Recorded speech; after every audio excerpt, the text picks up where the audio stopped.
Welcome. In front of me is HONOR MagicBook X16 PRO, and in this video I'm going to show you how to change wallpaper on your laptop.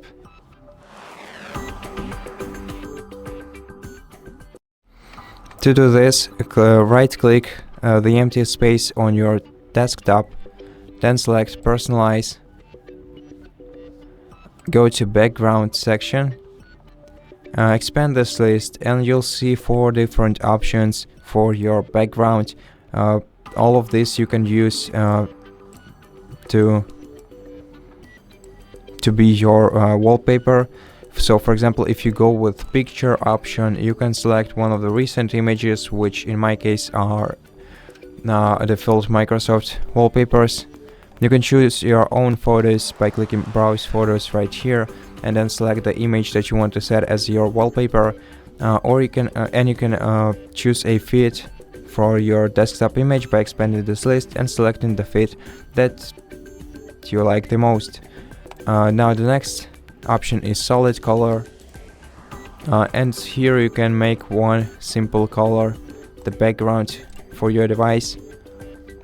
If you can choose one of the default colors, or go to the custom view colors in order to make a custom one for yourself. When you're done, click done.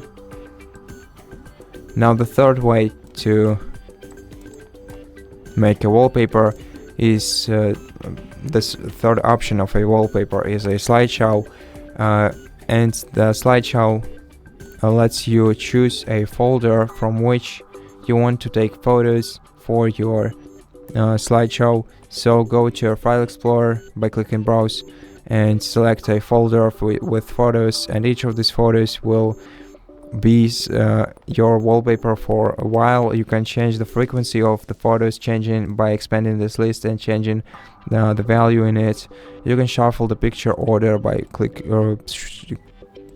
moving the slider to the right, and you can also enable slideshow running when your laptop works on battery power by switching this one toggle to the right. And just as well, you can choose a fit for your desktop image by expanding this list and selecting one of the values. And Windows Spotlight, which is the last option, basically puts a random picture on your screen that changes once in a while. It's presented by Microsoft. You can read more about each image you see on your screen by clicking right here. And basically there are no advanced options to this one. So that's it. That's how you change your wallpaper. So thank you for watching this video. If you liked it, consider subscribing to our channel, leave us a like and a comment below, and I'll see you in the next one.